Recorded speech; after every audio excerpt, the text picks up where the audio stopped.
shortly after the seizure of Intrigues, Desaix came to see me. Conversing with him about Pichegru, I remarked that we had been greatly deceived and expressed my surprise that his treason had not been discovered sooner.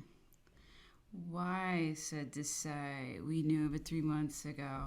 How can that be possible? I replied. Desaix then recounted to me the manner in which Moreau, with whom he had been at that time, had found in the baggage of the Austrian general at Klingsport a correspondence of Pichegru's, in which his plans in favor of the Bourbons were detailed, and those of the false maneuvers which he intended to put in practice. I asked Desaix if this had been communicated to the Directory. He replied no, that Moreau did not wish to ruin Pichegru, and had desired him to say nothing about it. I told Desaix that he had acted very wrong, that he ought immediately to have sent all the papers to the Directory, as I had done.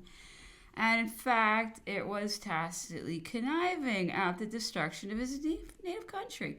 As soon as Moreau was informed that Pichegru was found out, he denounced him to the army as a traitor, and sent to the Directory the papers containing the proofs of it, which he had kept concealed in his possession for some months, and allowed Pichegru to be chosen chief of the legislative body, though he knew that he was plotting the destruction of the Republic. Moreau was accused this time, and with justice, of double treachery. Thou hast first, it was said, betrayed thy country by concealing the treason of Pichegru, and afterwards thou hast uselessly betrayed thy friend by disclosing what thou oughtest to have made known before, but which, when concealed by thee until it was discovered by other means, ought to have ever remained a secret in thy breast. Moreau never recovered the esteem of the public again. I mentioned the retreat of Moreau and asked that if he had not displayed great military talents in it. That retreat, replied the Emperor, instead of being what you say, was the greatest blunder that ever Moreau committed. If he had, instead of retreating, made a detour and marched in the rear of Prince Charles, I think he said, he would have destroyed or taken the Austrian army. The Directory were jealous of me and wanted to divide, if possible, the military reputation, and as they could not give credit to Moreau for a victory, they did for a retreat, which they caused to be extolled in the highest terms, though even the Austrian generals condemned Moreau for having done it. You may probably hereafter, continued Napoleon, have an opportunity of hearing the opinion of French generals on the subject who were present, and you will find it consonant to mine. Instead of credit, Moreau merited the greatest censure and disgrace for it. As a general, Pichegru had much more talents than Moreau.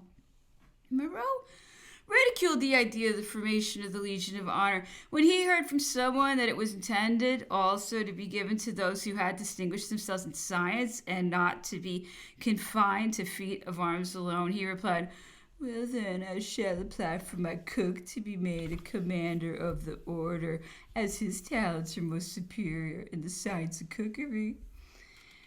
In reply to some arguments which I offered to convince him that blank and the English blank were ignorant of that part of Pichegru's plot, which embraced assassination, Napoleon replied, I do not suppose a blank or any other the English blank actually said to George or Pichegru, you must kill the first consul.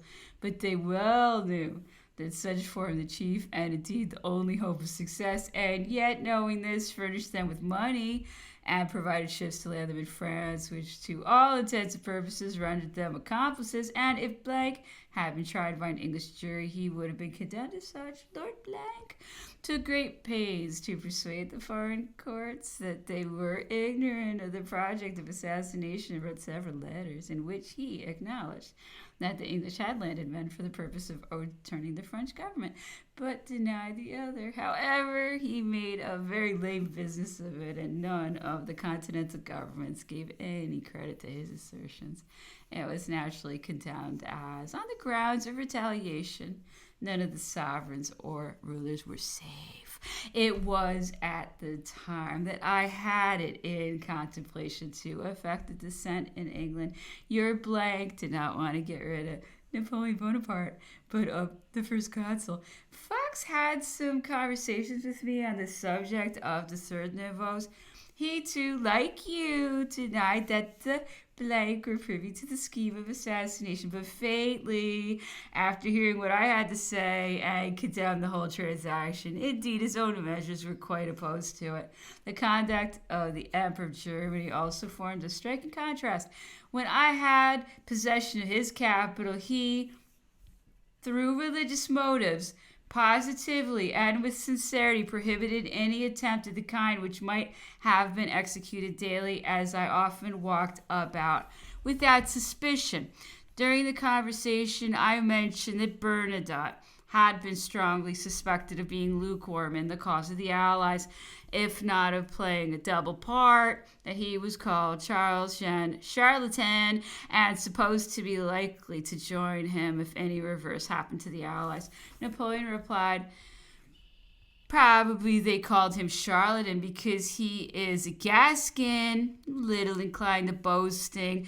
As to joining me, if I had been successful, he would have done no more than all the rest. The Saxons, Württembergers, Bavarians, and all those who abandoned me when I wasn't fortunate would have joined me again if I had been successful. After Dresden, the Emperor of Austria went upon his knees to me, called me his dear son, and begged for the sake of his very dear daughter, to whom I was married, not to ruin him altogether, but to be reconciled with him. Had it not been for the desertion of the Saxons with their artillery, I should have gained a victory at Leipzig, and the Allies would have been far differently situated.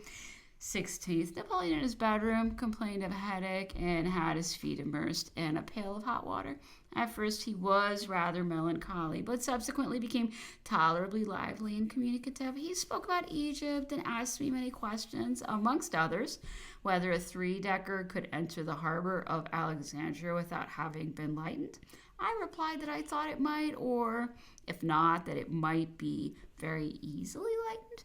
Napoleon observed that he had sent an officer named Julian from Cairo with peremptory orders to Brias to enter the harbor of Alexandria, but that unfortunately he was killed by the Arabs on the way. I called, continued he, a fort which I built at Rosette after him. He asked me if I knew that fort, to which I replied in the affirmative.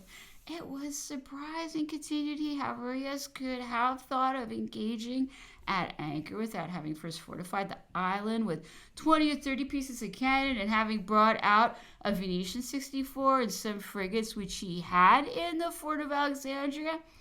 In a conversation which I had with Brias some weeks before on board of the Orient, he himself demonstrated to me that a fleet ought never to engage at anchor, and at least that a fleet which did so must always be beaten on account of the facility which the attacking ships would have of taking up their position, and that an order, whether from Brias or not, I did not understand, actually existed prohibiting it, notwithstanding which Brias himself adopted it afterwards. Brias, continued he, always believed that if Nelson attacked him, it would be made on his right, thinking his left unexpugnable on account of the island, and had prepared matters accordingly. I endeavored to convince him that a ship or two of his left might be taken by a superior force, and an opening afforded thereby for the enemy's fleet to enter. I observed that if Brias had anchored head and stern, he might have gone in much closer to the shore, as he would not have been obliged to make an allowance for the ships to swing, and consequently no space would have been left for Nelson to pass between the French fleet and the land. Napoleon appeared to coincide in this opinion, and said that he would ask the opinion of the admiral on this subject. He added that prior to the departure of Julian, orders had been sent to Brias, and he should not quit the coast of Egypt until after he had ascertained the physical impossibility of the fleet's being able to enter the harbor of Alexandria. If possible, he was ordered to carry it into execution; if not, to proceed to Corfu with his fleet. Now Brias, continued he, not having ascertained the fact, as on the contrary Barre asserted that it was practicable, of which I was also myself convinced, did not think himself authorized to go away, and at the same time was afraid to enter the harbor, even if possible, thinking it hazardous without having been first assured that we were in full possession of the country. He was ignorant of my success at Cairo until 24 hours before he was attacked by Nelson. In this manner, he remained in balance and neglected to secure himself. Moreover, he never expected that Nelson would have attacked him with an inferior force. If he had brought out his frigates and well fortified the island, Nelson would never have attacked him, or would have been beaten if he had. It was with great difficulty that I made Boreas depart from Toulon.